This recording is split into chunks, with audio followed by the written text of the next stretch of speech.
Long ago, there was a distant and exotic kingdom ruled by a vain and selfish emperor.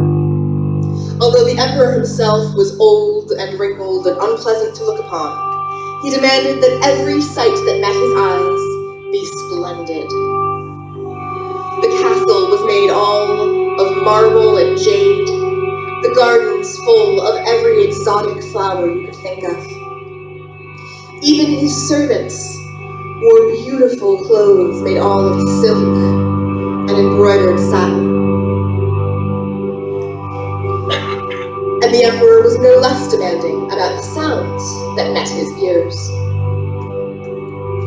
And after many long years of loyal service, the minister of music was beginning to run out of new ideas to present to his emperor.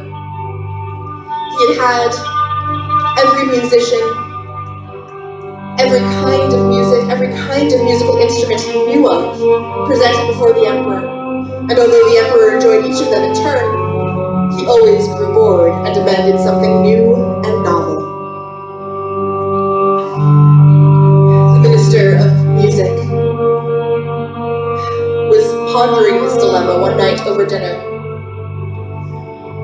And the kitchen maid, who was serving him, could not help but overhear his distress. And, quite out of turn, asked the minister, "Have you ever heard the Nightingale song?" No, I have not heard of such an instrument. Where can I hear this? Where can I find the Nightingale? And so the kitchen maid that evening took the minister of magic out into the woods, and they stopped to listen to the beautiful song of the nightingale.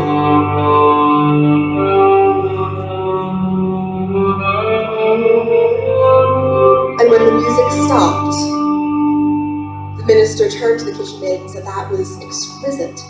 Tell me, why is it that the musician is hidden from us? Why he hides in these woods?" And the kitchen maid laughed. "The nightingale is not an instrument to be played by man. It's a woodland bird. Look, there, perched on that branch." And so the minister turned to the small, plain brown bird and asked, "Please, would you come with me to the court to entertain our emperor?" And the nightingale answered, "My song sounds best beneath the stars and the moon, sung to the open sky. But if it will please the emperor, then I will come with you to the palace." And so the next night, the nightingale serenaded the emperor and his court. And the emperor was so taken with the bird's song that he asked the bird to sing again the following evening. Night after night, the nightingale sang for the emperor. But after a time, the nightingale grew sad and lonely in his palace and went to the emperor. "I am meant to fly free and sing my song to the stars and the moon. Is there no one else in all the land that can entertain me?" But the emperor was selfish and cruel and did not care about the nightingale's unhappiness. And so he had a cage built for the bird, a beautiful cage made all of silver and gold and encrusted with expensive gems.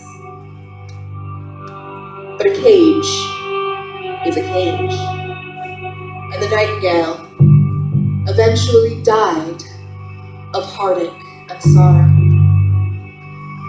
Shortly thereafter, the minister of music and the minister of inventions presented the emperor with a clockwork bird, far more beautiful to look upon than the real nightingale, and with a song far more varied, and with a far greater range of notes. And the emperor was so taken with this clockwork bird that over time he all but forgot about the original nightingale.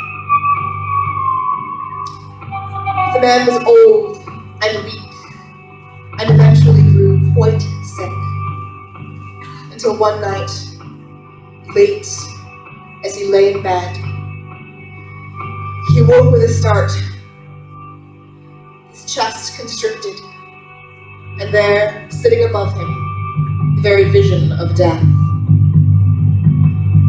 And a strange wind moved death's robes, and carried the whispers of all the Emperor's deeds, both good and ill, but mostly ill.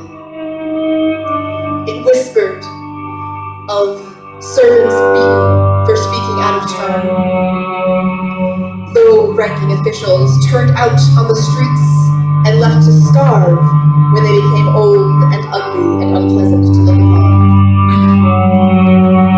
They spoke of a village burned to the ground because it marred the Emperor's view of the mountains.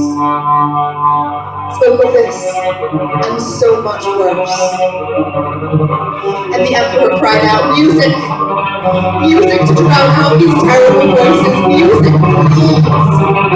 But so late at night, there was no one nearby to hear his cries. And weak and feeble as he was, he could not reach the clockwork bird that sat in his nightstand to wind it and hear its song.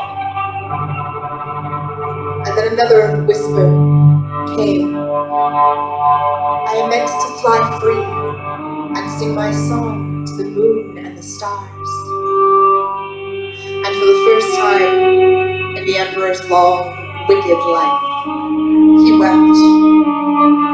Not for the servants he had beaten, not for those he had starved, or the villagers he'd killed, but for the small woodland bird whose sweet song, if only the bird were still alive, could have drowned out those other voices.